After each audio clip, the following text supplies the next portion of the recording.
Hello, everyone, and welcome to the Evolve with Emily show. I am excited to announce that Meagan herself is here in the studio with us today. Welcome. Thank you. I'm so happy to be back. We have a repeat guest, guys. So if you guys didn't happen to see, one of the last episodes that we did together was called Breaking Free from Anxiety. So definitely go back and check out that episode from earlier this year. It was an episode that we got so much positive feedback from, and it actually helped you guys to find Meagan in her podcast, which I want to get into. There's been a little bit of rebranding. Is that right? Oh, so I've started 2 new podcasts since I've left your house. Oh, so rather than a rebrand, it's 2 additional podcasts.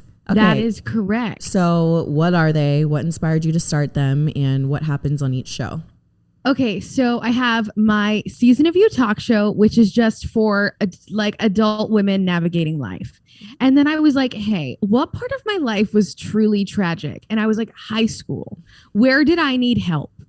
So I have a podcast and it's called the High School Girl Podcast. So it's just for high school girls. I had a different name and then I was like, no, I literally explain it to everyone as the High School Girl Podcast. I'm just going to call it that. Mm-hmm. And then your sister messaged me yesterday and she goes, I have a podcast idea for you. And I was like, bring it. And so I recorded the episodes yesterday after she sent the idea, and I just finalized the name right before I came on here with the little cover and everything. And it's called Brave Little Ones, and it's affirmations for a magical day for your little children. Oh my goodness, that is so sweet. It's funny. I was actually going to talk about affirmations with you. So I mean, I guess that's just not funny. It's aligned. That makes a lot of sense. Yeah. So. Okay, well, congrats on the shows. That's so exciting. How in the world are you managing 3 shows? I can barely manage 1. Okay, well, here's the thing. Your output is so high. But my thing is that I just love creating content, and I love creating different types of content. So my Season of You talk show is longer form. It's just me. I share my own personal experiences. My High School Girl podcast, it's only 15 minutes tops. And then these little affirmation ones are only going to be 5. Right. So it's easier when you don't think about, okay, I need to have video production. I need to have this. I need to have that. They need to be an hour long. It's like everyone is so different. Mm-hmm. And I think that's why I love it so much, because I love to continue to like have 18 different balls in the air. It's just how I perform the best. Yeah. But when your sister gave me this idea, I was like, I can do that. And then I did it and I like sent it to her and I was like, please listen to this with your children. And then I sent it to my other friends and I was like, listen to this with your kids. Like, what do you think? I don't know. I don't have kids. I was like, but I can do this. I was like, this is not like, I got it. And they were like, they all sent me back like videos of their kids saying it. And I was like, I'm a puddle. Yeah, I'm a puddle. Okay, so I wanted to talk about affirmations with you because my sister also sent me this podcast that has affirmations, right? And I'm not going to lie, I press play and I'm like, this is so cheesy. Like, I don't need to do this. I'm not going to do this, right? It's like, I don't know, just the voice and everything. I was like, this is a little cheesy for me, right? Even me. And I'm into this kind of stuff. Right. I feel that. But then I just like got through the first few and I kind of left it on as I was doing my makeup. And all of a sudden I'm like, hold on a second. This is kind of nice, right? Because for me, it's honestly, it's the easiest way to be really intentional about your focus throughout the day, right? So I have a daily Evolve with Emily journal, and in there it says my intentions are. So, my intentions for the day, and you write them out. So maybe the intention for the day is I make other people feel seen and noticed and special and important. Right. And that's one step of writing it down. But like in this affirmation that she sent me, this 10-minute message, part of it was this guy verbalizing, I make others feel seen and valuable and important. And so to hear someone else say that, it's like, yeah, that's what I want to align myself with. That's what I want to do. And the next one is like, I make clear and good decisions. I am effective with this and that, right? It's like all these affirmations that, yes, can probably seem cheesy, especially when you first like start getting into it. but it's a really amazing way to focus your mind and to align yourself for the day with what it is that you seek to display inside of your life, right? If you want to display that, if you want to live that out, why not be really intentional about what you're choosing to play? Because while I'm getting ready doing my makeup, I have so many options, right? We have so many options. We could sit there and kind of scroll through our feed as we're getting ready, or we could just put on mindless things, or we could choose to fill ourselves up with something really good. And so, yeah, I'm actually a fan now. The input is real. And so this is actually a really great personal assignment for me because my therapist wants me to do affirmations so bad. I literally look at her and I was like, listen, I can do like 2 truths. I can do 3 truths. I said, but affirmations are hard for me. I said, because a lot of them aren't real. I was like, when you tell me that I should love my body and I should do this and I should do that, I was like, a lot of them, like, I just need to be okay with it, you know? And so when I started recording these episodes, I felt this amount of joy inside of my body that I literally cannot even describe. It was a joy that I needed it. And I think the assignment was, I needed to go back to square one. I needed to say the affirmations that children are saying to themselves because my child never heard it. Wow. Mind blown.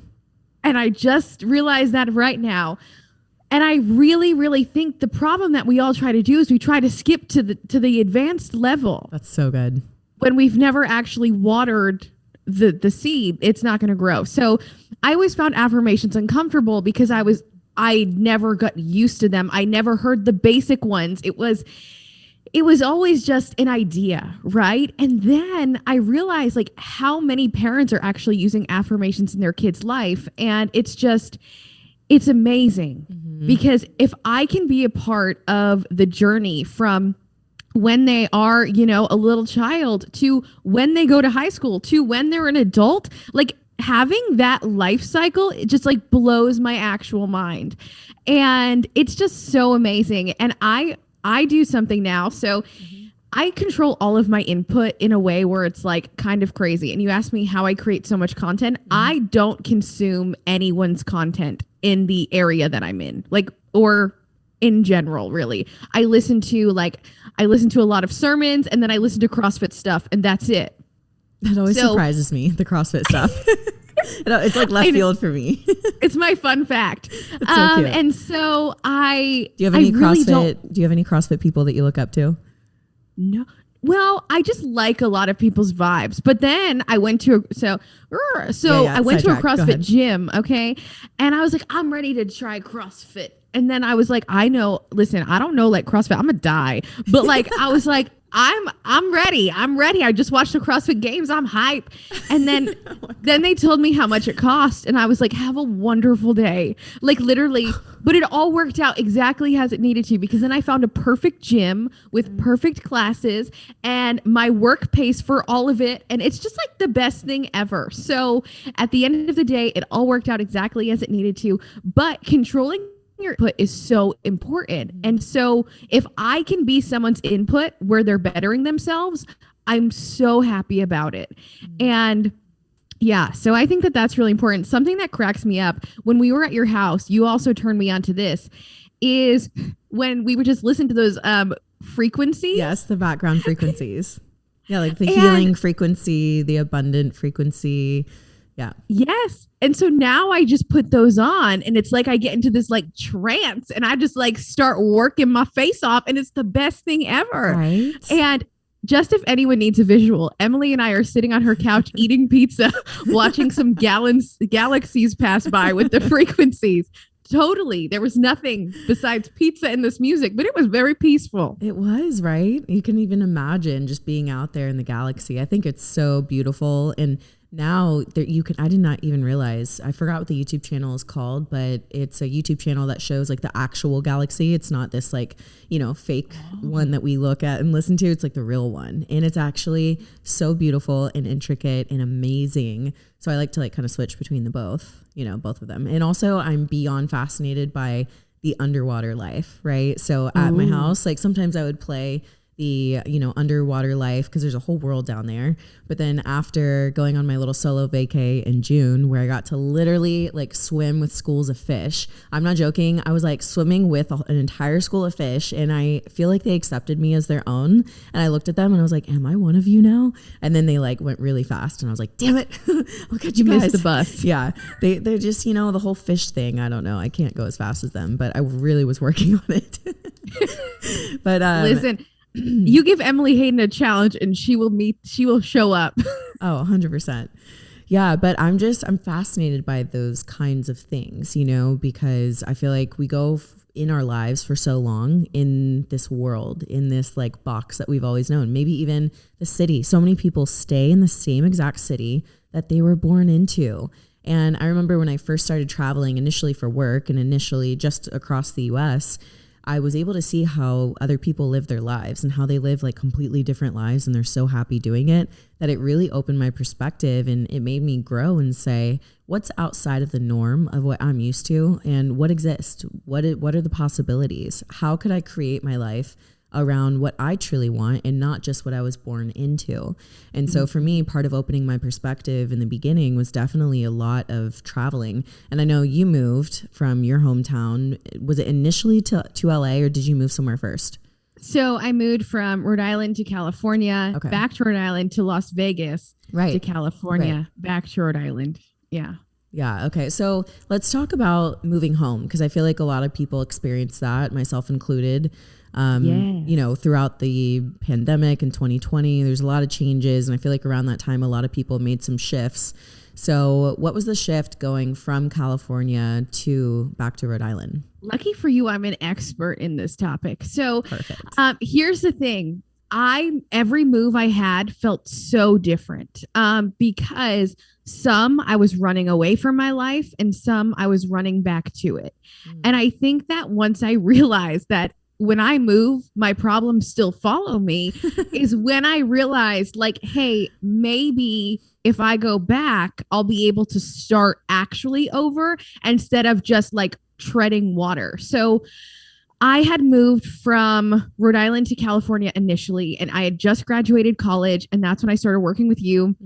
And I was in a relationship, and it was just like nothing was working while we were there. Like especially me, like nothing was working. Like it was just, I found myself like doom scrolling. Like, why aren't I like everyone else? Like, it was just like this pattern of never enoughness. And we ended up moving back because we moved there to open up a store, and then the store fell through. And so we were like, we're not going to stay here if we can just go home. So we went back home kind of feeling like defeated. So that time we moved back feeling defeated. Then I remember like it was one random day, and I was peeing on the toilet, and I said, we should move to Las Vegas. Like literally, I was like, let's move to Las Vegas. So you're the type that pees while the guy's still in the room. Well, no, I yelled. I can yell really loud. I'm kidding. And then, but I will always listen. If I have to pee, I have to pee. There's 100%. Really no like getting 100%, around it. No shame there. So truly apologize. Like it's happening. So, and then 3 months later, we moved to Vegas, and then I lived in Vegas, and work was like, hey, we need you to move to California. And I was like, okay, you gonna pay? They were like, yeah. I was like, I'm in.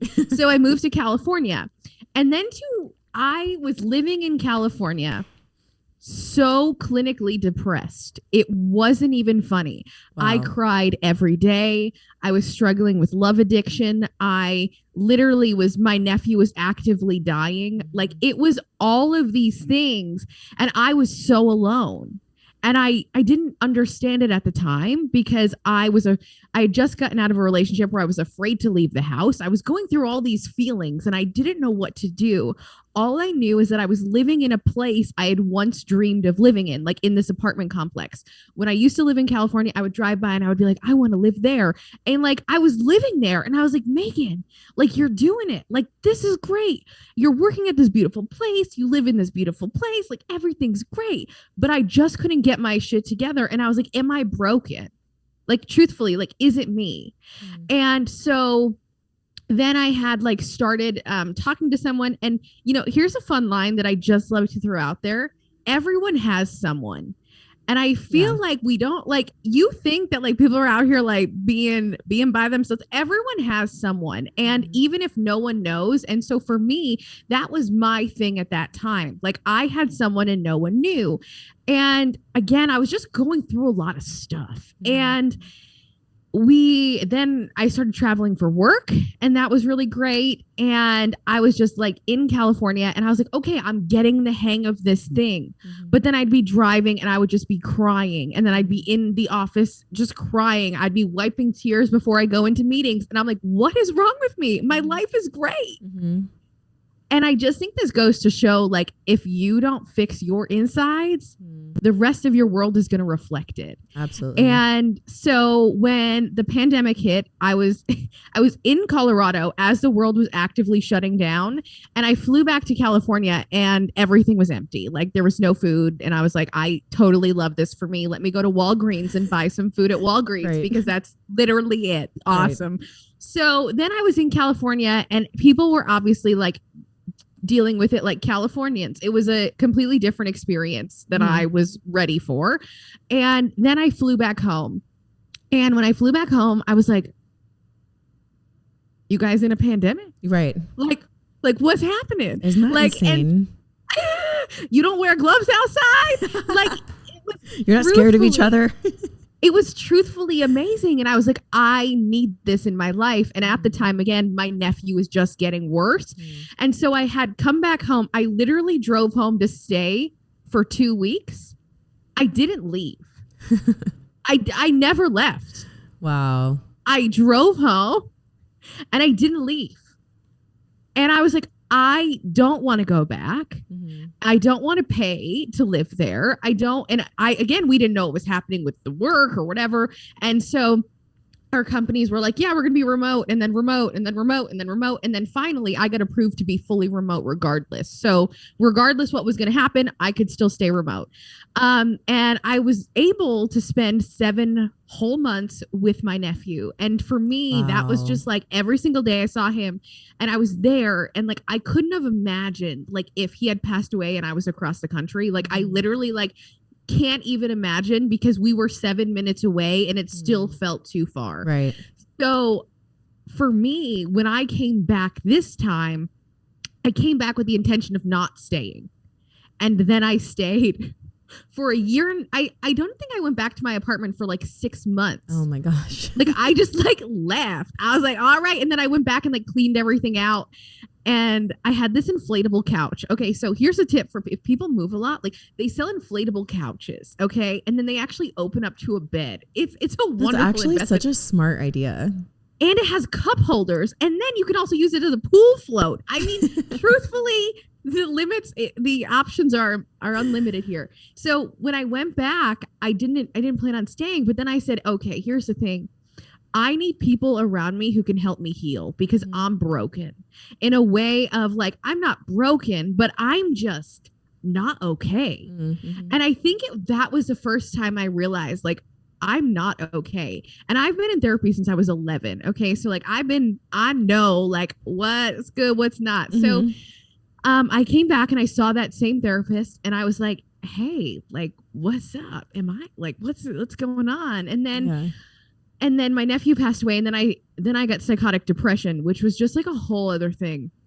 And it's just where you see stuff that doesn't exist. And then I was like, yes, I'm so glad I stayed, because if I had left and this had happened to me, I wouldn't have told anyone. And then I would have thought I was just actually crazy, like truthfully. And it was just going through the process of me coming home was perfect. Now, I had always associated so much shame with coming home. Like, I had failed. Like, it was, I came home, so I lost. If I stayed away, that means I won. But then when I realized that the only person putting that label on it was me. And I think something that helped was I didn't tell anyone I was back for like a year. Oh my gosh. People probably today still think I live in California. That's awesome. I'm not like people. I was like, people don't need to know. I'm just out here living. Like, no one needs to know. Like, you're living for you. You're not having to make this massive announcement. So, okay, so you said when you were in California, basically you got the life that you had always wanted and had the goal for. You're living in this goal apartment, and yet you feel lost and empty and depressed and broken. So how did that change coming home? How were you able to handle that? Because there's one level of, okay, I'm aware now that I'm not okay. But then the next level is like, how do you fix that?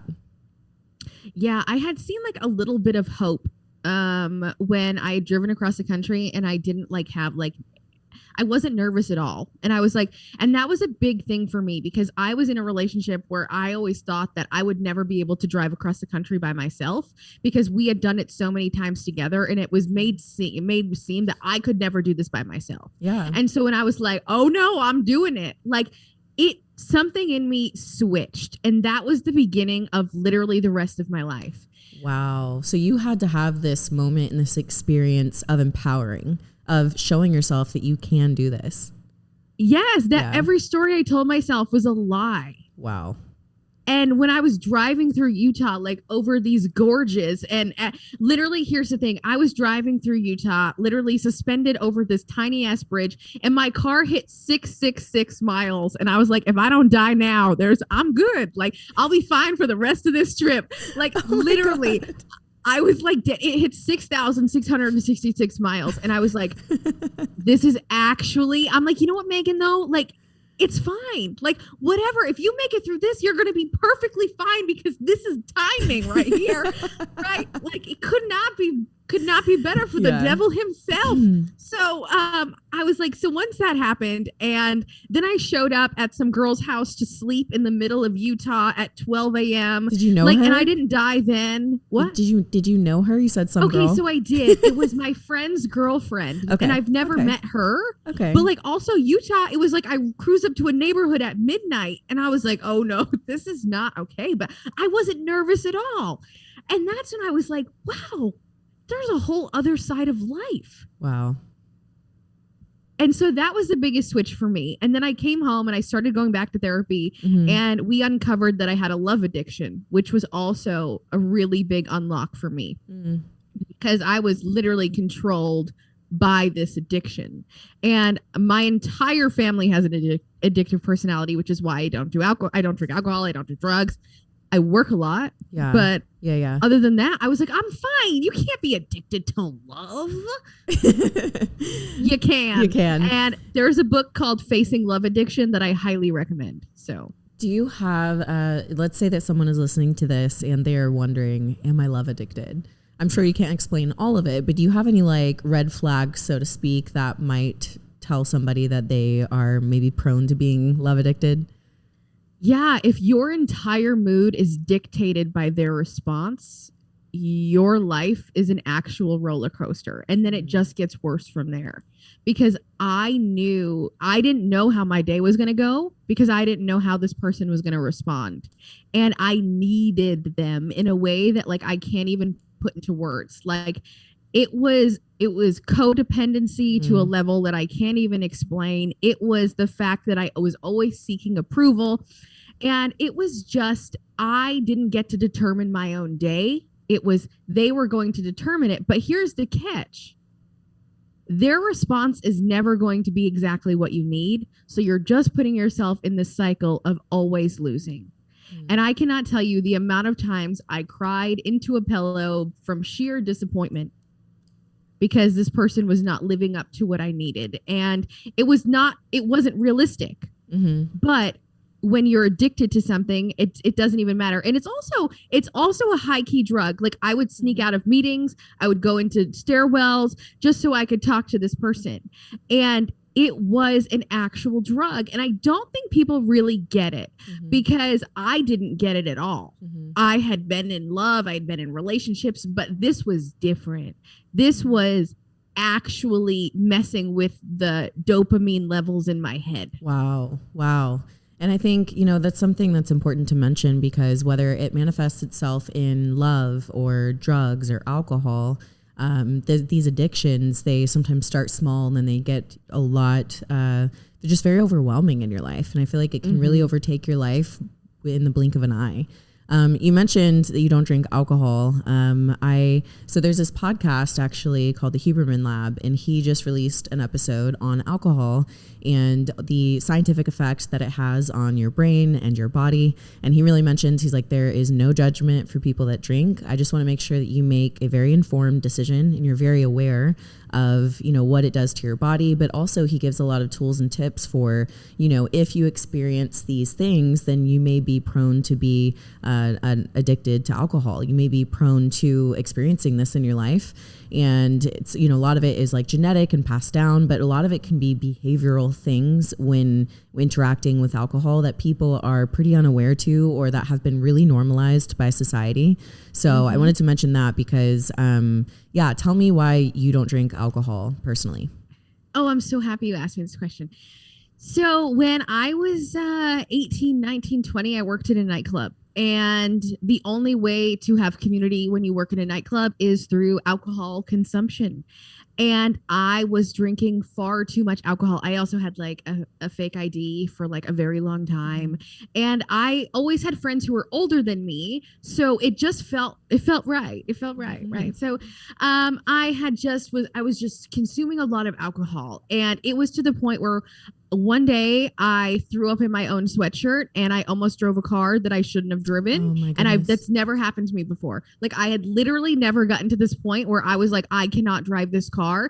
And I was like, oh, I'm fine to drive. And thankfully I had people who loved me. Like I literally to this day, sometimes I still reach out to the person who took my keys and I never talk to them. And I'm just like, thank you for saving my life. Wow. Because I have never got to the point ever in my whole existence to that point where I was like, no, I'm okay.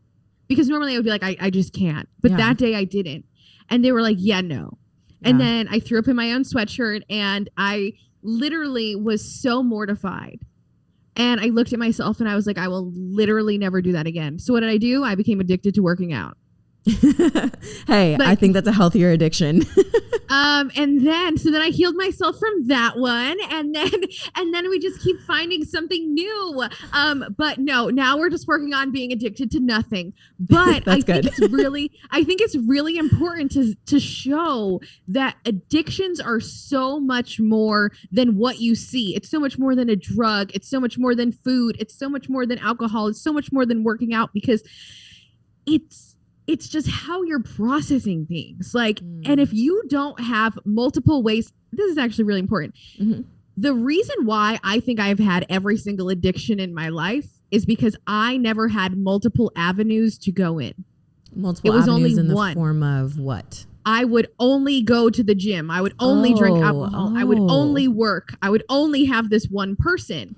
And I think the thing that's really going to change me this time is that I have multiple different ways to do different things. So if I'm not feeling okay, I know that I can go to the beach. I know that I'm perfectly cool with myself. I know that I can call my therapist. I know that I can read the Bible. I know I can do all these things where it's not just me relying on someone or something to make me feel better. I now know how I can make myself feel better. So it's like self-soothing in a way. Yeah, you have these tools that now you're able to pick and choose which tools you want to use in order to help you process whatever it is that you need to process, which I think is so important. And thank you for sharing that. I can't imagine how scary that must have felt, and truthfully, like, saved your life and also potentially somebody else's life. And, that's a hard reality to get to a point where you have to look yourself in the mirror and say, yeah, that's not okay. And props to you for doing something about it and making a massive shift in your life. I think it's just, I think alcohol is very, and especially like overconsumption of alcohol is very normalized and very promoted. And it's like, if you don't do that, then you're actually looked at as if you have a problem. And I think that it's just such a backward society, backwards way of thinking. In my college years, I drank a lot, but it wasn't a problem because it's like, that's what everybody did. And I look back now and I'm like, oh, that was a problem. Like that was not okay, and now I'll have, a few drinks socially or occasionally, but I'm not a drinker by any means. And I usually prefer no alcohol, just because the more you learn about it, the more that you understand the effects that it has on your body and how it literally is poison to every single cell of your being. It's like, I can understand that and say, well, I am going to try this one margarita that I've wanted to have, right? Like I'll have one here and there. But on a regular basis, it's simply just not worth it to me. And it really doesn't align with my goals and where I want to go. And I'm all about like optimization these days. And alcohol itself is literally one of the worst substances for you. And I don't say that in a judgmental way. I say that like in a really practical, empowering way, where it's like, if you choose to do it, make sure you know what you're doing and do it smart, do it responsibly. Don't overconsume it. Overconsuming it is not cool. And we're talking about love addiction, alcohol addiction, right? There's also so many people that are addicted to porn. And I think that this society is so overly sexualized that people are getting really numb. Yeah, go off. Dude, I just had to unfollow Lizzo because every time I opened up my phone, it was like soft porn. I'm literally not joking. I had to unfollow you love her, don't you? I couldn't. Every time I opened up my phone, her naked butt was shaking on my phone. And I was like, in what world is this okay? In 2022, the social media world, it has become so normalized, but I think there's such a huge issue with all of these things being pushed and normalized and shown, and they're being put on this pedestal, right? But what I'm also loving seeing is I'm seeing such a big shift as well. Now that there are podcasts, like I am so loving all the new podcasts that are coming out. I've actually been kind of going through and following some of the newer podcasts on YouTube and such.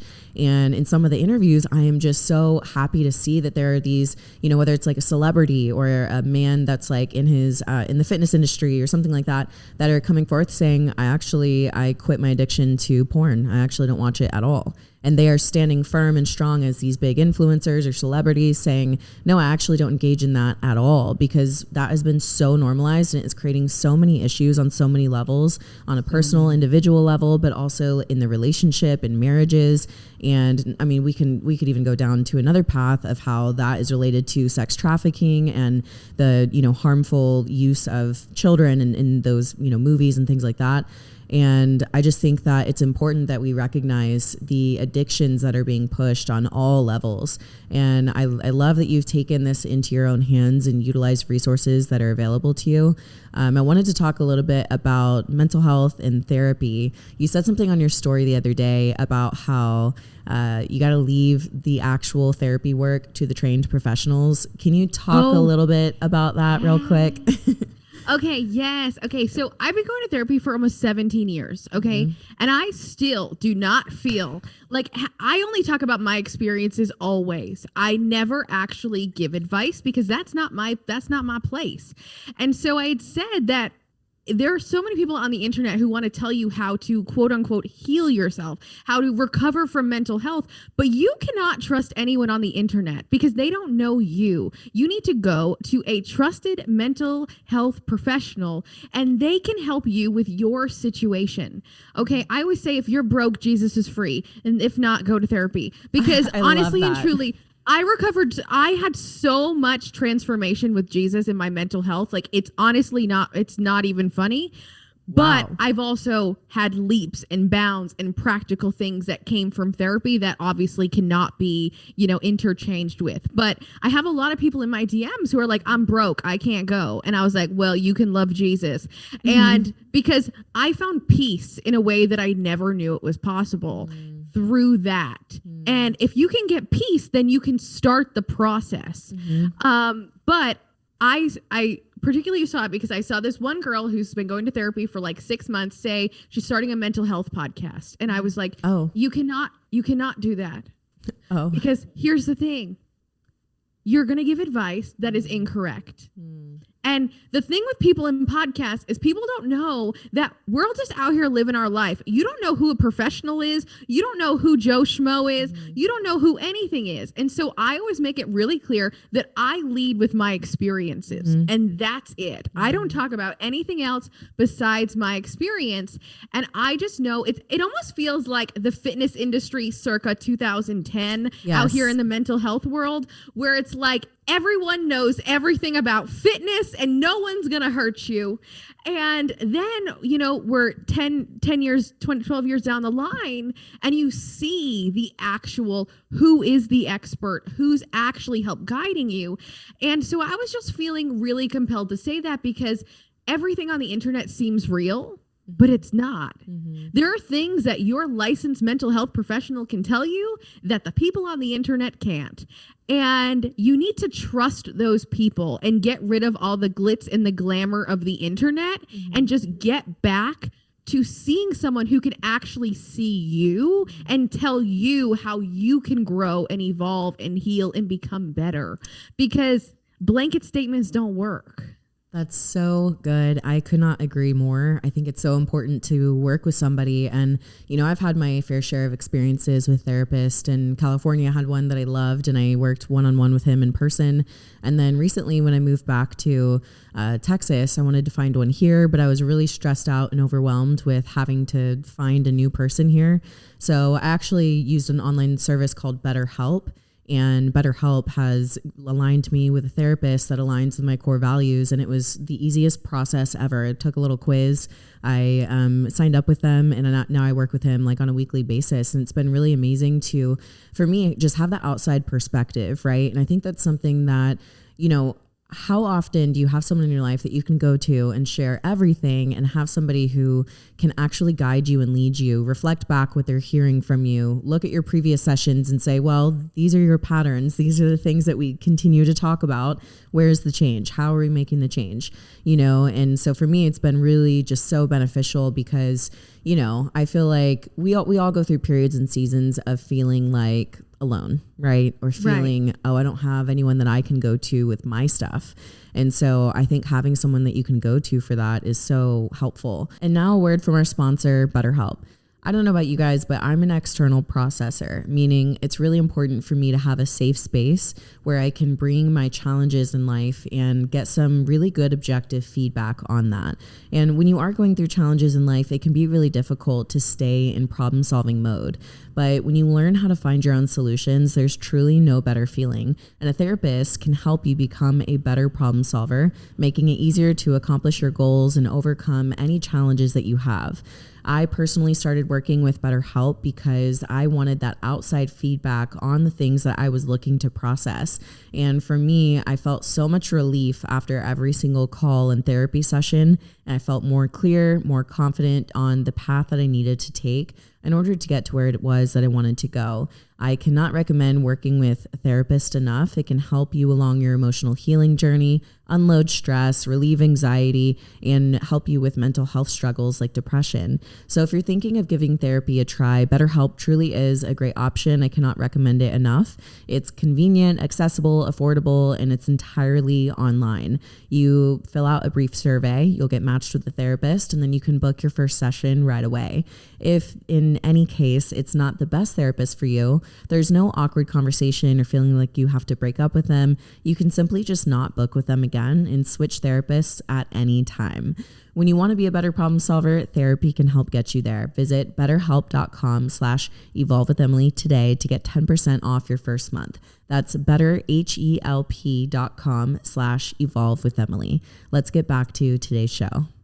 But I want to circle back around to what you were saying at the beginning, how your faith has really played such a huge role in this, because I think that is vital and I think it's so important to talk about. So talk to me a little bit about your faith journey and how that played a role and what was this piece that you were talking about?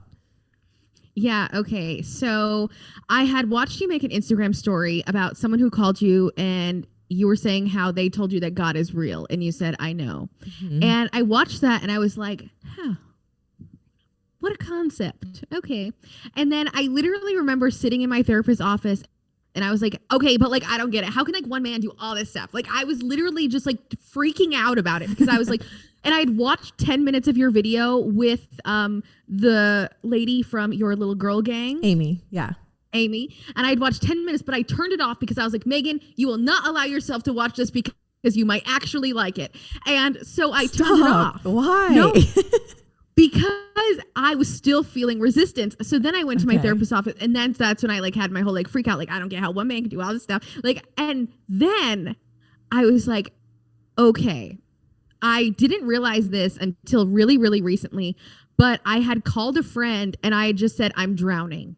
Wow. Like I'm literally drowning. And they had came over and I was just like crying. And then I have this thing called ADD Sunday, but not anymore thanks to Jesus Jackie, but that's a whole nother story. Jesus Jackie, we love her. But so I was vacuuming my stair and something inside me was like, you need to go open up your iPad and put on YouTube. And I was like, I don't want to. And I did. And I opened it up and there was this woman who looked like Jasmine Star. And I was like, is that Jasmine Star? I was like, oh my God, that's her twin sister. Needless to say, Bianca Olthoff has changed my life 7 ways to Sunday. And she allowed me to see Jesus for myself. And I think seeing the relationship you can have. And when I realized that I could have a relationship with Jesus, I found peace in a way I never knew. Like I never knew that I didn't have to wake up every day and literally be like raging with anxiety. I didn't know that I could literally wake up and be okay and be happy and just like see this land of abundant possibilities. And I think that this part is really important. Because when I had met with Bianca in June, I said, okay, so I'm afraid. I said, how do I trust Jesus more? And I had said it apparently like not so well because I was still like, I don't know, still like the kind of like, I don't believe it. How come like, even though like magical things have happened in my life. Right. And she said, Meagan, it's going to be hard and it's going to be scary. And I was like, what? Like, I was not expecting that. I was not expecting her to tell me that it was not going to be easy. And when she told me it was going to be hard and it was going to be scary, and a lot of the times it was going to feel like I was obviously trusting something I couldn't see, she's like, but in every way it will be worth it. And it was that day when I realized like everything worth having doesn't come easy. And if I'm going to go about my life, like, why wouldn't I want to step into something that I'm here to do? Like, I recently did my core values, and one of them is to create a life of meaning and do meaningful work. And that's all I want to do. And that's what made this so right. And I just seen a lot of things in my life happen. Like I've been trying to be consistent on social media for years. And when I started following Jesus, I know this sounds crazy, I've literally never missed a day. My podcast, I just finished the first season with 50 episodes. I have 2 other podcasts that are coming out. Like my other one has 10 episodes deep. My other one's just getting started. And it's amazing because when you do what you're supposed to do, your content well doesn't run dry. Okay. That's so true. And so I'd always been trying to do other things because I was trying to be someone else. And I was reading this devotional the other day, and something just really stuck out to me. And basically it said that you're made different on purpose. And when I heard that, I said, that's real.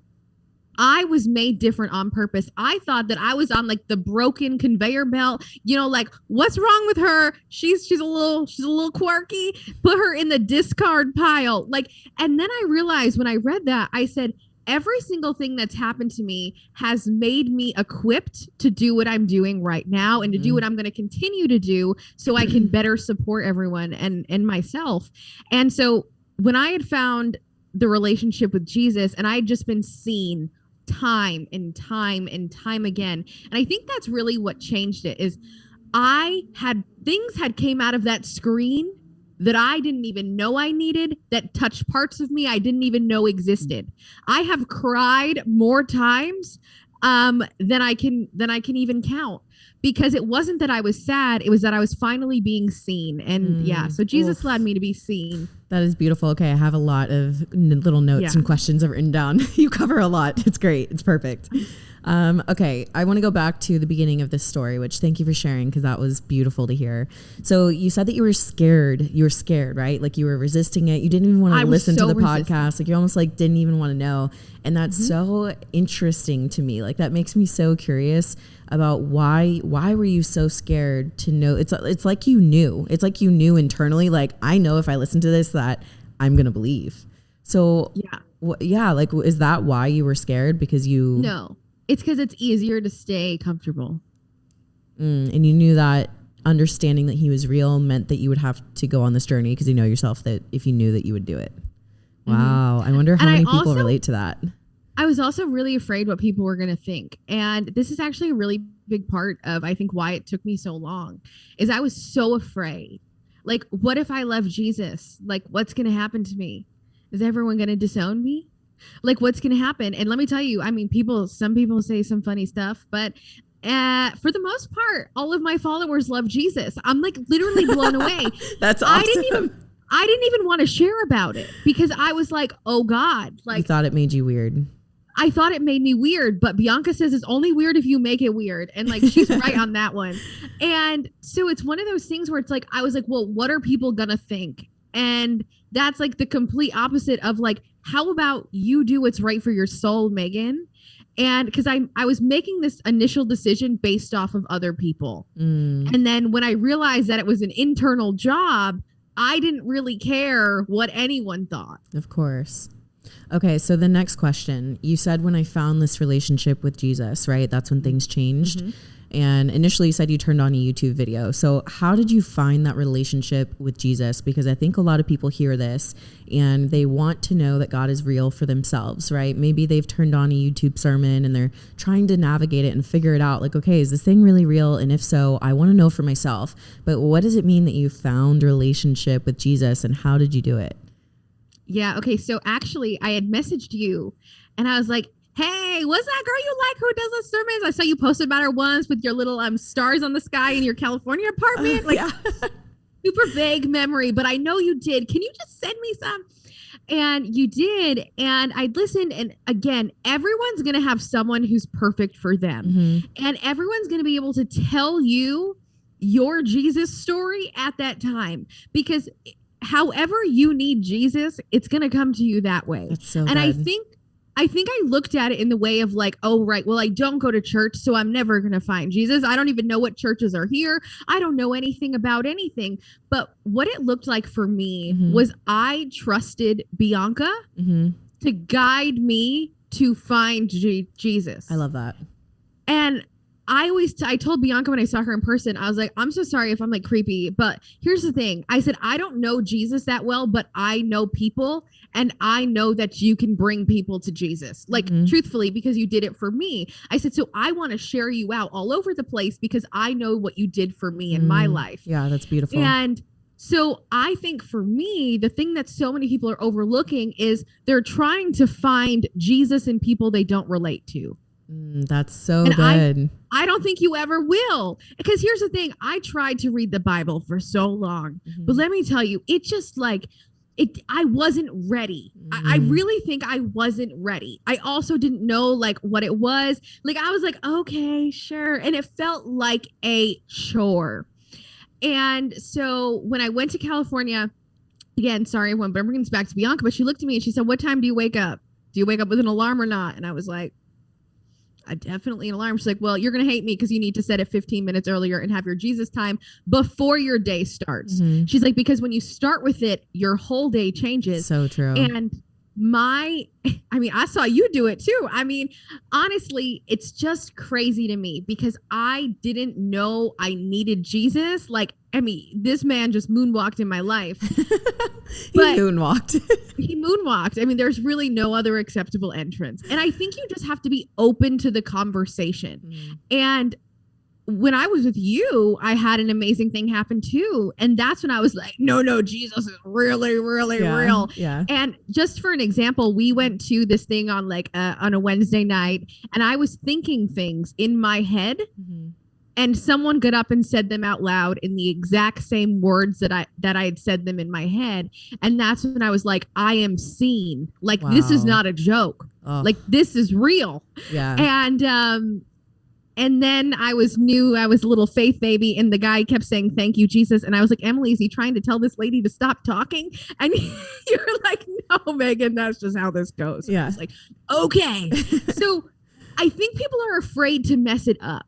And I think that that's something that I was really afraid of, was like, okay, well, I don't know Christianese, right? I don't know what people are saying. I don't know what people are doing. Like, I don't know. And I just think that stops so many people, is like, okay, well, I'm not perfect, and maybe I'm not going to be accepted, because that was a really big thing for me too, of like, in a church, like, what if they don't accept me? They're going to know.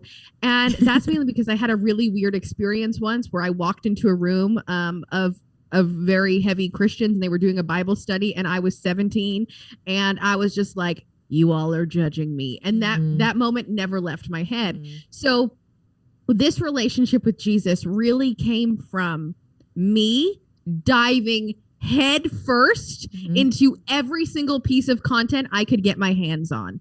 Now, there's one book that Bianca wrote that I highly recommend, because it allows you to understand the entire book of Ruth.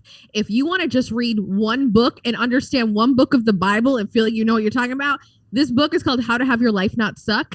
And I've probably read it like 6 or 7 times, because every single time I get something different from it. But it's just, you have to dive in without being afraid, and be okay to be seen. And that's how you build a relationship. How are relationships built? Yeah, that's beautiful. Thank you for saying that. And I kind of want to echo a few things. I agree that it's really important to find somebody that you align with, who can guide you on your journey, right? I probably shared Stephanie, I don't know how to say your last name, if it's Ike or Ick, or it's Ike. I don't know how you say that, but I think it's Aike. Aike, maybe. Okay. I heard her on a podcast, and that's when they interviewed her. Yeah. Okay. So I have watched probably almost every one of her sermons, and she probably has like 5 years of sermons up there. And she's just, I love her. I feel like she's very Holy Spirit led. She doesn't come with like this program structure of like, okay, I need to create this sermon for them. Like, she goes and she sits with the Lord, and she allows him to tell her like what is timely for the people. And not just that, but I feel like she communicates in a way that really speaks to me. She's very soft, very intentional, very, it's packaged my way. Complete opposite of what I like. Totally. And then like, if I turn something on that like you probably like, I'm like, stop yelling at me. Turn it off.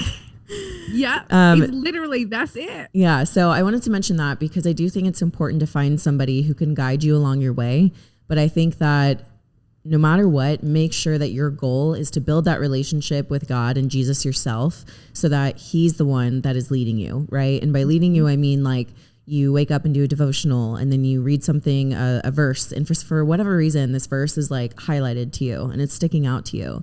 Sit with him, ask questions, journal about it, have this like two-way dialogue. The best prayers are a dialogue, not a monologue. Allow space for God to give you inspired thoughts and ideas, and to write those things down, because you want to make sure that above anyone else, you're always following God and Jesus. You never allow one person to become this, very easily people, churches, institutions can become a little bit of an idol in your life. And all of a sudden you're following an organization instead of God. So yes, be inspired. Yes, get plugged in. Yes, help someone, or have someone help you and guide you along your way. Just make sure that you always keep those priorities in check, and that God is the number one thing that you are pursuing, pouring into, and following on your own.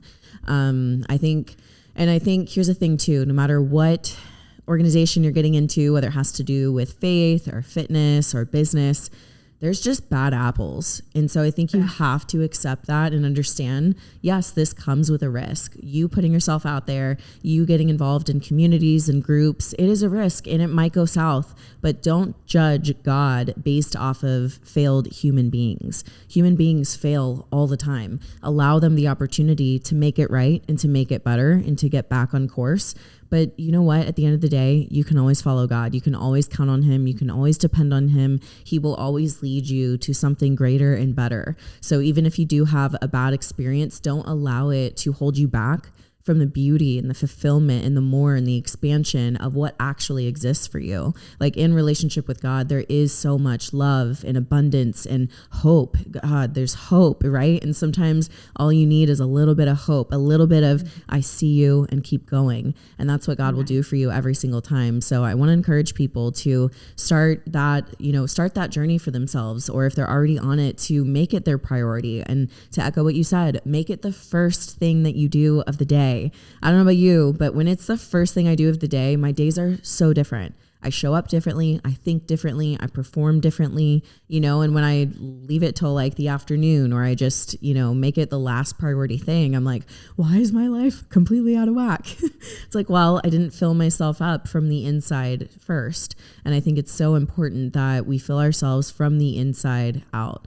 One last thing I wanted to mention, because you were saying how you didn't want to be viewed as weird, right? And earlier you were saying you had this realization that God made you exactly how you are. There is this book called Captivated, and I've shared it before on the podcast. I may have even talked about it in one of our last episodes too, but I'm going to bring it up again. It's called Captivated, and John and Stacy, that I'm like seeing the title. John and Stacy are the authors. I don't remember their last name, maybe Eldridge, but it's called Captivated, and it talks about how the things that light your soul on fire, the things that make your heart flutter, you were created that exact way on purpose for a purpose. And a lot of it is displaying God's character through the things that speak to your heart, right? For me, it's mountains and sunsets and ocean, and those things like can bring me to tears of love and happiness. And those things are so specific to me, and everyone was created differently. I had one friend, I'll just throw her name under the bus, Hannah, she wouldn't mind, but she said she went to Greece, Mykonos, I believe it was Mykonos, and she's with her friends, and they're watching the sunset, and she was like, yeah, like it was okay, but like it wasn't like touching my heart or soul or anything. And I was just sitting there like, I'm going to try not to judge you, but I'm totally judging you. Not really. We're all created different for a purpose, but that's just a good point to show, something that so like I could cry probably through an Instagram story. If I was there, I would just be like, don't talk to me. This is my moment. And that to me, it shows like God's creation and his love for the world, and it's different for every person. So whether you are weird and quirky and crazy and animated and whatever it is, you're literally created that way on purpose. Think about all the people who would never relate to somebody like me or like Stephanie, right? Who are more usually like quiet and reserved. And I wouldn't say I'm quiet and reserved, but like our messaging is probably a little more, what would you say? Well, I'm going to say this because I had a lot of people reach out after my last podcast with you, and they're just like, Meagan, you're my person. I feel you. Yeah. They're like, I love Emily. She's so badass. But like, she's like light years away. They're like, but you, Meagan, I can relate to you. I'm like, thank you. I was like, listen, but here's the thing. She's a human, just so we're all aware. Okay, thank you. Right. And then I was like, but we're all so different. And I think the part that cracks me up is I didn't talk for the first 12 years of my life. I didn't talk. I was overweight, and I thought no one wanted to talk to me. And then when I did talk, I would just mumble. So then I would be in these situations and I wouldn't talk, and then I would just mumble. And then I remember I had a personal trainer, and he would always be like, what did you say? And I would be like I didn't have enough confidence in me to talk. And so for me to be doing what I'm doing now fulfills me on a level that I can't even explain, because I puked every day of the first day of school for literally 8 years because I was so afraid. Oh my gosh. And so I didn't talk. I was petrified. And so the fact that now I get to use my voice as a tool is just how far you can really come. Because everyone doubted me. I mean, you could say like literally, I want to have my mom on the podcast just so she can speak truth into this, because like I didn't talk because I didn't think what I said mattered. Yeah. And then when I realized, what a lie.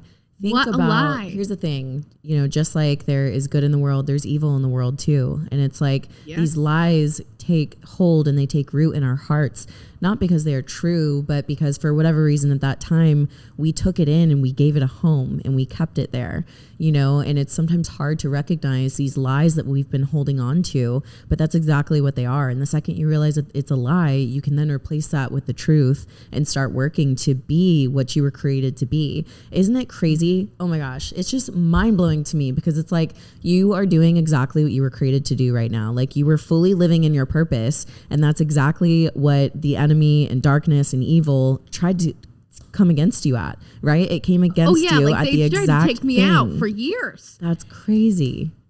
And that's why I think I was, this relationship was developed in a time where I was ready. I needed it. I was in trouble, but I was also ready. And my life has changed in ways that like I literally can't even explain. And it's just ways of there's peace. I'm happy. I don't remember the last time I was ever happy. Like, to be honest, I know that what I'm doing is right. And I always say that when I have thoughts that are way smarter than me, that's when I know they come from God. Like, cause I do, like, I pray every day for divine knowledge. I'm like, please, dear Jesus, instill divine knowledge in me so I can help other people feel better. Right. Every single day. And the other day I got this thing and I was like, this girl's pregnant. Like I was literally like, and I messaged her. I was like, are you pregnant? Like by any chance? I was like, are you pregnant? And she was like, it's so weird. I'm getting my IUD taken out tomorrow. And I was like, well, you're going to be pregnant. So, oh my gosh. And normally I wouldn't say it, but I had to test that one. I feel like you've shared a few things with me that you kind of knew. I know things, which is just weird and creepy. But I will say I had a dream about something and I won't talk about that because after this dream, I had asked God, I was like, what do I do? Because it was something really, really important. Like this is information that's like really important. And I then turned on this sermon that I've never seen before from Bianca, which is rare. And she talked about what to do if you have a dream that is a divine dream. Literally 25 minutes after I wrote, what do I do about this dream? And it was like, you don't share it. And I was like, okay. Wow. And so I think you have to be open to different ways for everything to speak to you, right? Yeah. You need to be open to divine knowledge. You need to be open to actual words coming at you. Bible roulette is always fun. I love doing that. The Bible and get called out, you know? I mean, it's one of those things, but for me, I'm still like learning, right? It's still such a process and I'm still such a little faith baby. My Jesus birthday was actually like 3 weeks ago for my first Jesus birthday. Happy birthday. Thank you. And I'm so grateful. And it's just crazy. Everything has happened in the most amazing way. But like I said, I got here through heartache. And I think a lot of people find Jesus through heartache, but no one talks about it. And I really knew that this was something that I was kind of open to when my nephew was actively passing away. I was watching him and something amazing happened during it. And I said, this isn't me. This is something else. And I tucked that away. And so a lot of people come in thinking that your life's going to be perfect. And it's not. Like it's just life. You just have such a different outlook. And life isn't what happens to you. It's how you perceive it and how you react, which I do want to talk about really quickly. Can we talk about reacting? Okay. Yes, let's talk about that. So I want to just bring you on the show here for a sec, because when I was at your house, you were literally sitting on your little futon in your office. You had your feet kicked up. You were hanging out with your dogs. And I was like, Emily, when are we leaving? You're going to miss your flight. Like I was like high key freaking out. And you're just like chilling, like not saying much. And I'm like, okay. We get in the car and you're like, you know, Meagan, I didn't have a hotel booked for tonight. I would have freaked out if this was however long ago, but I just solved the problem. And it's silent growth like that I really think is not celebrated enough. Because, okay, if that would have happened to you XYZ ago, it would have been an entire thing. Right. Oh my God, where am I going to stay? Oh my God, can I even go? Like all these different things. Yeah. And it's the tiny little growth. So what do you think allowed you to get to that point of solving the situation and not panicking? Yeah, that's a really good question. I think I just focus on problem solving. I say, I really objectively look at it and I say, what is the issue? I have no hotel. Okay, what is the solution? Find a hotel. Okay. And then I literally shut up until I've achieved the result that I'm going for, the booked hotel. And granted, it actually wasn't that easy. Like a lot of the prices were like insanely jacked up, and the ones I needed around the place like weren't really there. So I could have gotten stressed out and worked up because of all of that. But instead I literally say, is this the solution? No. Is that the solution? No. And I just keep on going until I get the solution that I want. And then it's booked and I'm like, wow, that was a great experience. I wasted no energy. And for me, it's about really allocating my energy and my time properly, right? So if I'm sitting there and I'm about to go on a trip, the last thing that I want to do is be stressing out, right? So I'm really going to choose what I spend my energy on. So I spend zero energy on that. It's actually more of like a zone out, just booked, okay, done. And that's it. Yeah, I used to waste so much energy on stupid things. And I realized it's because all I wanted was attention. And then when I stopped looking for attention, I stopped all the dramatics. Oh, see, I used to freak out internally. Like to me, I never wanted attention. I never. Oh, externally for me. Okay, so didn't you have an experience recently? I do. Yeah, and it made me think about yours because I literally just watched you so pragmatically, just like I was watching you scroll on your phone and then you're like, oh yeah, I was just booking another hotel, no big deal. And I was just like, wow, that's crazy. And so for me, the other day, I literally had spilled my brand new latte that I had just made all over the ground. I did that yesterday. Dude, and I was like, all right, I didn't even say anything. I just took a deep breath and I just started cleaning it up.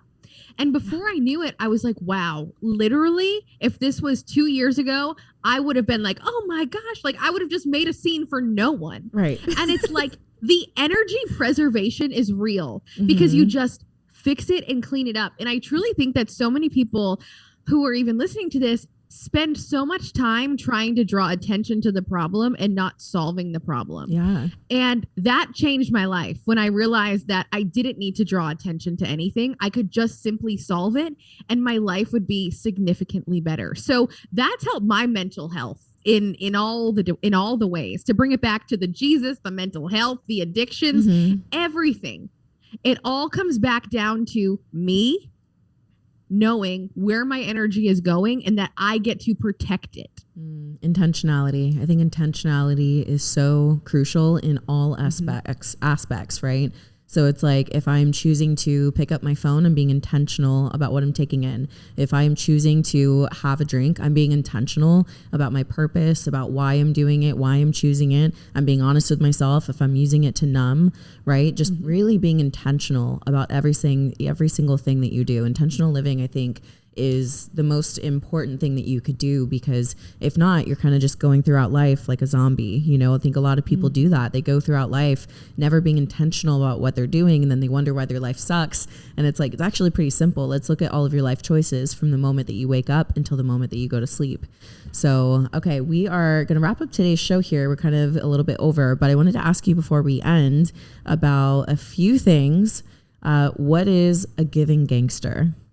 Okay, so I heard this and I was like, that's me. Okay, so all I do is I just want to give, right? And I want to make people feel empowered. And so every month I host a week of wins where essentially girls come into this container and I help them achieve goals all week.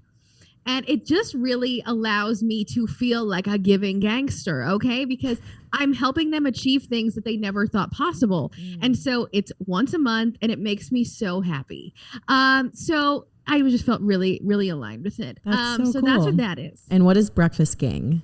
Oh my gosh. Okay. So this is so exciting. So I was in my therapist's office and I was like, Tammy, I go to breakfast with all these girls and it's really becoming expensive. I was like, I'm going every single week. Wait, are you paying? Yes, for the most part. Because then I get like, gosh. So anywho, it's fine. Okay, right. I'm like, this is getting expensive because I want people to have a really great experience, right? Yeah. Like, it's one of those things where it's like, I mean, you obviously know, but it's just like, okay, I want them to enjoy my presence, you know, all this good stuff. So I was like, what can I do? And I've never made plans before. I know this is weird, but I've never invited people to come with me somewhere. So this was a really big deal. I put out a post and I was like, I'm going to host a monthly breakfast. Who would want to come? 30 people said yes, which blew my face off because I'm like, what? I thought no one was going to say yes. So I hosted my first breakfast. And if you are local to Rhode Island and you're not creepy and you're a badass woman who just wants to meet more badass women, there's a whole lot of stipulations. You can just go to my profile and let me know, and then I'll make sure you're real. And then I will add you to the group. But essentially, it's just where girls get together every month and we just connect on a soul level. And the first one, honestly, refilled my batteries in ways I didn't even know. And so Breakfast Club just makes me so happy. I do have to say, your outfit was fire. Can we talk about your fashion? How did you develop such a fashion sense? And then we'll end for real, for real. Okay, so this is actually really amazing. And I want to talk about this more, not now, obviously, but there was no information for me to dress my body type. And I'm just like thick all around and I don't mind. Okay. Mm-hmm. But like, it's really hard to dress a body that nobody's dressing. And so I didn't know how to dress. And so I always just tried to be like, okay, well, I'll just wear what I have. And what I realized was I needed to follow people who were teaching how to dress, but I also had to find what I felt comfortable in. Mm-hmm. And it didn't have to be what everyone else was wearing. Mm-hmm. And also, no one is going to be offended by my body. Mm-hmm. And when I realized that, hey, I get to choose and wear clothes that complement me, mm-hmm. not what I should wear, not what people tell me to wear, not what I think I need to wear, but what I want to wear and feel comfortable in, that's when I started to feel confident in my fashion choices. Okay. Because I never knew that I was like, okay, Meagan, if you were to buy new clothes, what would you buy? And I didn't know that my body looked great in a blazer or like a certain type of jean. And, you know, since I have, you know, thick calves, like I can't really wear anything that goes up past my ankle because then it's just all calf, you know? So it's like understanding your body and having a great body awareness. But for me, I tried a lot of things and I want to go into this further, but really it's just find one style you like and then build on it. And so I've never owned a graphic tee in my life. Okay. A bitch just bought a graphic tee to wear with an outfit. I'm great. So excited. And so it's just, you have to spend money. I know that that's like not the answer people want, but like that was the answer for me is I had to, instead of investing in what I buy for my house, I needed to invest in what I bought for me. And that was the biggest thing, was realizing that it was going to cost money. But honestly, you add on slowly, and you have like a closet where you can dress yourself in a way that you feel good and not a way you're supposed to. Which is so underrated, because when you actually feel good and confident and comfortable in what you're wearing, you show up differently. 100%. So thank you for sharing that. I think it's just an important aspect of feeling confident and feeling empowered. It's crazy how something just like the clothes that we put on our body can really affect how we show up, you know, and that just, again, goes down to intentionality and choices, right? Think about it this way. Let's say that you're having a really difficult time. You're listening to this podcast and you're like, okay, I want to start feeling better right now. I would say I'm going to give 3 tips, and Meagan's going to give 3 tips, and then we're going to end it there.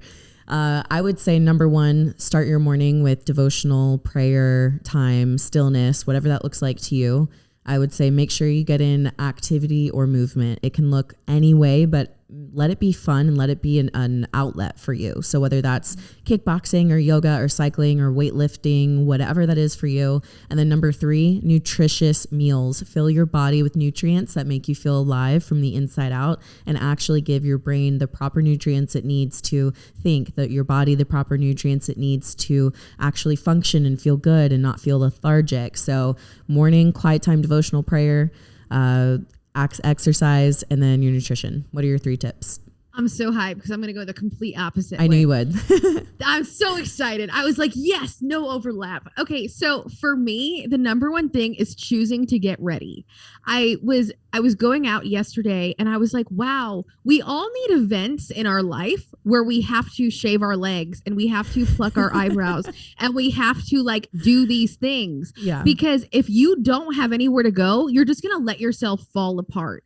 And when you realize that you are worthy of looking your best all the time, then that's when something inside of you changes and people notice that you are investing in you. So number one, get ready, invest in yourself, and keep learning. And okay, back to that tip about fashion. I ask people who are really good at it and who are really good at putting on fake eyelashes. I'm like, can you teach me how to do that? Mm-hmm. People who are really good at accessorizing. I'm like, can you teach me how to do that? And so I think the second thing is be curious and try new things. Mm-hmm. So I'm always trying new things. Like all the time, like with my body, with my fashion, with my this, with my that, with my time, I'm always trying to do new things. And 3, know a way that will for sure ground you. I think I have the best days when I know that I can do something that's going to bring me great happiness. Like today, I have a super busy day, but what I did was I took my dog and I sat on the ground under a tree in the grass for 20 minutes because I knew that that was the only peace I was going to get today. And that's what I needed. And so I always know that I can go to the ocean. I always know that I can go to this place. Me and Cove go to Home Goods. Okay. That's my dog. So cute. Okay. So I know that I can do these things and no matter what my day is, I can choose to turn it around. And so knowing your power in what you can do to change your day, trying new things and asking questions, and then dressing for success. I know that sounds silly, but like dressing the way you want to be perceived. That's good. So those would be my 3. Thank you. Well, Meagan, it's been amazing to have you on. Thank you so much for your time today. You always have such good insight and experiences, and myself in the audience says thank you so much. Thank you so much for having me. I hope you guys all enjoy my other podcast. I mean, any walk of life, I've got you.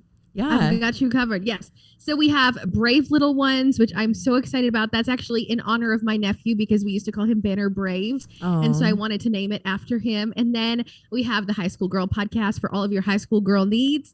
And then the Season of You talk show. Everything will be linked down below, so everybody make sure to check her out, subscribe to her shows, share it with your kids or the high schoolers that you know, because I know that we all wish that we had a voice that we could look up to during that time. So I can only imagine how great that'll be for them to have a mentor or someone that they can look up to, you know, given all the things that they're navigating in high school and the affirmations. I cannot wait to see all the posts because I know the parents are going to tag you in stories of their kids saying it. So I'm excited for that. But thank you guys so much for listening. If you enjoyed today's show, please do us a favor, tag both myself and Meagan on your Instagram stories. Let us know what your favorite part of the show was, or if you have experiences related to anything that we talked about and you want to share that with us, we would love to hear that kind of feedback from you as well. So thank you guys, and we'll see you in the next episode. Bye. Thank you.